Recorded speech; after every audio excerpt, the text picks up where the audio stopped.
Good morning, students. I welcome you all for today's science class. Today, we are going to see a new lesson, that is, what is thermal energy and heat.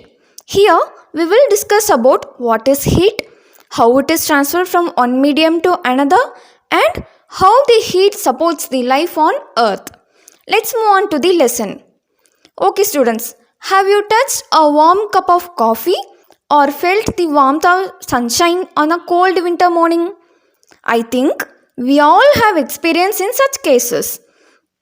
When we touch a hot cup of coffee, we can feel the heat, and from the sunshine also we can feel the warmth. So, heat and light from the sun supports the life on earth. But what is heat? To understand about heat, we should learn about thermal energy. Let us move on to thermal energy. Everything is made up of extremely small particles called molecules. For example, oxygen, water, soil, metal, and all the objects that are around us are made up of certain types of molecules. The molecules that forms the water is different from the molecules that forms the soil. That is, the molecules that forms oxygen, water, soil and iron are different from each other. But they all have one common feature. That is, they all show movement. Here, as the molecules are moving, there should be some energy. Unless the presence of energy in the molecules, it can't move. Thus, we can say the molecules of a substance move because they possess energy. So, the sum of energy possessed by all the moving molecules of a substance is called as thermal energy. Here, sum means total. So, the total energy possessed by all the moving molecules of a substance is called as thermal energy. For example, the thermal energy of water in a tumbler is the sum of the energy possessed by all the molecules of water in the tumbler. I repeat once again. The thermal energy of water in a tumbler is the sum of the energy possessed by all the molecules of the water in the tumbler. Now, we are clear about thermal energy. Next, what is temperature? Temperature tells us how hot or cold a substance is. Temperature measures how the molecules are moving. That is, either the molecules are moving fast or slow. For example, take a bucket and fill it with tap water. We know that the water present in the bucket contains molecules.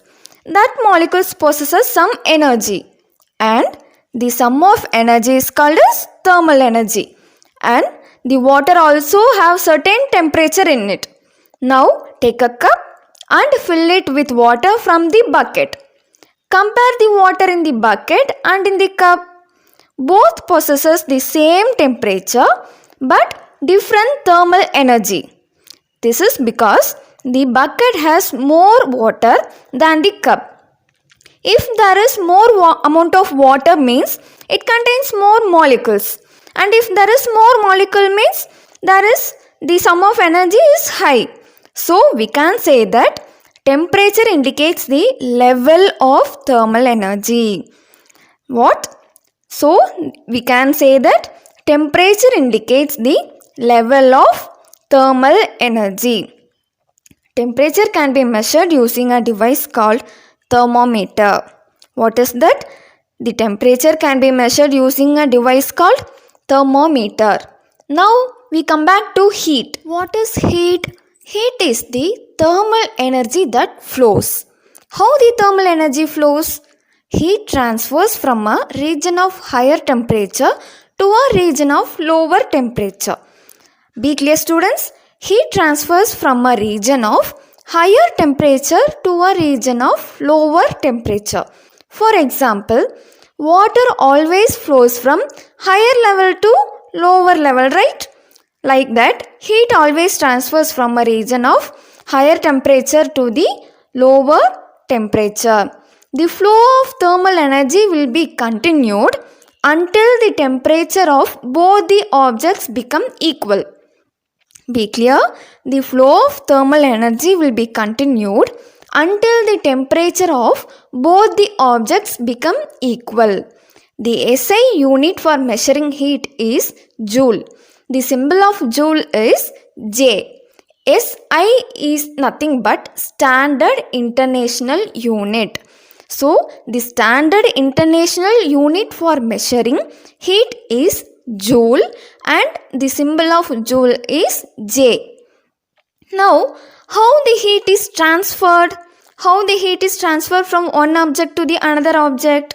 There are three main ways of heat transforming. They are conduction, convection and radiation. Let us see them one by one. First, conduction. Conduction occurs when two objects at different temperatures are in contact with each other. Conduction means it occurs when two objects at different temperatures are in contact with each other. For example, when a cold rod is kept in contact with flame, heat flows from the flame to the metal rod. Here, flame is having high temperature and the cold rod is having low temperature. As the heat flows from a region of high level to a lower level, the temperature is transferred from the flame to the rod. So, the heat transfers from the higher level to the lower level. Next one is, how does conduction of heat occur? What is that? How does conduction of heat occur? We know that matter is made up of molecules. In solid, the molecules are closely arranged. When a solid is heated, the molecules near the source of heat gains thermal energy and begin to vibrate faster. Here, the source of heat is fire. Source means a thing from which something can be obtained. Here, we obtain heat from fire, so fire is our source. Thus, the molecules near the source of heat gains thermal energy and gets vibrated and moves faster. Other molecules which are away from the heat source, that is, the molecules which are away from the source, move slower. The molecules with high thermal energy gets collide with the colder, slower moving molecules and the transfer of heat occurs, that is, transfer some thermal energy. Now, these slower molecules gains energy and begin to move faster and becomes warm and transfers the heat to the next molecule. This continues until the heat spreads throughout the solid. I repeat you once again. When a solid is heated, the molecules near the source of heat gains thermal energy and begins to move faster. Here the source of heat is fire. Thus, the molecules near the source of heat gains thermal energy and gets vibrated and moves faster. Other molecules which are away from the heat source move slower. The molecules with high thermal energy gets collide with the colder, slower moving molecules and transfer some thermal energy to the colder molecules. Now, these slower moving molecules gains energy and begin to move faster and becomes warmth and transfers the heat to the next molecule. This continues until the heat spreads throughout the solid. Thus, in heat transfer by conduction, heat energy is transferred from one molecule to the other even though the individual molecules remains in the same place. Be clear, children? In the heat transfer by conduction method, heat energy is transferred from one molecule to the other even though the individual molecule remains in the same place. Conduction is the mode of heat transfer in solid substances. Now, we are clear that in conduction, When a warmer object comes in contact with the colder object, heat keeps flowing into the colder object until both the objects reach the same temperature.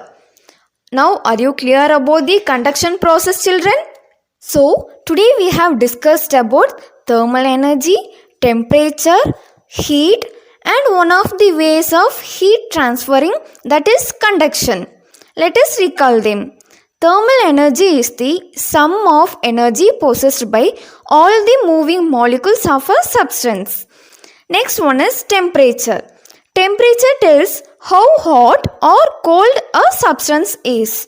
That is, we can say that temperature indicates the level of thermal energy.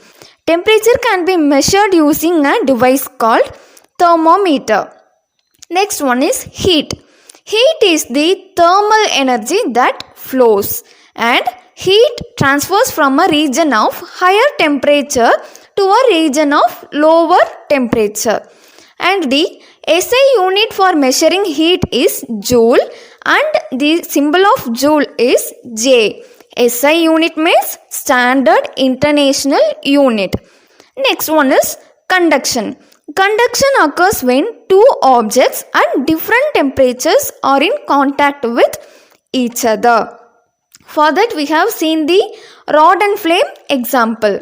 Okay students, we will see the remaining topics in the next class. Thank you.